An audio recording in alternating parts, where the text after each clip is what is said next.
इंग्रज बघत होते मुंबईहून, त्यांना हालचाल दिसली बेटावर. कोण आहेत म्हणाले लोक? ते म्हणाले शिवाजीचे लोक येऊन किल्ला बांधतायत. अरे ते म्हणाले ते बेट जरी आपल्याकडे कायदेशीररित्या नसलं तर तिथं किल्ला झाला की पाचर बसेल, आपल्याला व्यापारच बंद पडेल सगळा. काहीतरी करून ह्याला बंद केलं पाहिजे. म्हणून त्यांनी एन्साईन डॅनियल ह्यूज या नावाच्या माणसाला तिथं पाठवलं.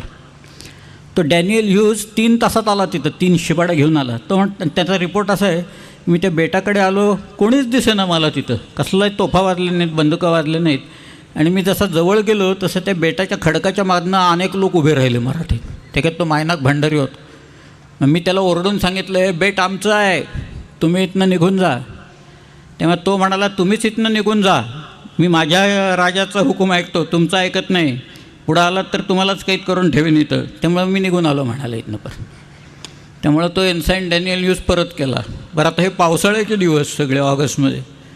इंग्रजांचं आरमार सुरतेला होतं, जहाजच नव्हती इंग्रजांच्याकडे. इंग्रजांनी हायर केली, भाड्यानं घेतली. गेप नावाच्या माणसाच्याकडनं इंग्रजांनी जहाजं भाड्यानं घेऊन, त्यांच्याकडे फक्त 2 फ्रिगेट्स होत्या. एकीचं नाव होतं हंटर, दुसरीचं नाव होतं रिव्हेंज.